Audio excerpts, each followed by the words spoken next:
પહેલાં તો તમારો ફોન રોટેટ કરી લ્યો એટલે સરખી રીતના તમે માહિતી મેળવી શકશો. આજનો મુદ્દો છે માતાજી આપણી રક્ષા કરે છે કે નહીં, કેવી રીતે? હા, માતાજી આપણી રક્ષા કરે છે, પણ કેવી રીતે કરે છે એ ભાવનાત્મક અને આધ્યાત્મિક રીતે સમજવાનો આપણે પ્રયત્ન કરીએ. જોવો, આંતરિક શક્તિ અને વિશ્વાસ.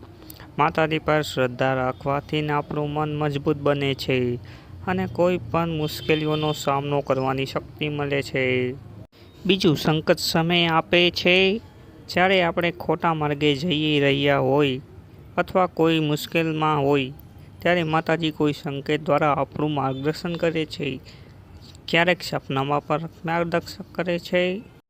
ત્રીજું, ભક્તિ અને પ્રાર્થના. જો આપણે શ્રદ્ધાપૂર્વક માતાજીની ભક્તિ કરીએ તો આપણું નસીબ સારું રહે અને અનેક અણધાર્યા સંકટો દૂર થાય અને અણધાર્યા કાર્ય થાય. ચોથું, નકારાત્મક શક્તિઓથી રક્ષણ.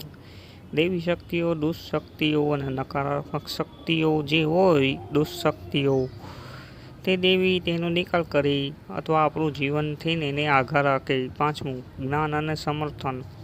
માતાજી આપણને સચ્ચા માર્ગ પર ચાલવામાં બળ આપે, કે ખારા માર્ગે હોય તો બળ આપે, એવી રીતના જ્ઞાન આપે, સમર્થન આપે, પ્રેરણા આપે, આપણે નિર્ણયો લેવામાં ઉપયોગ બને.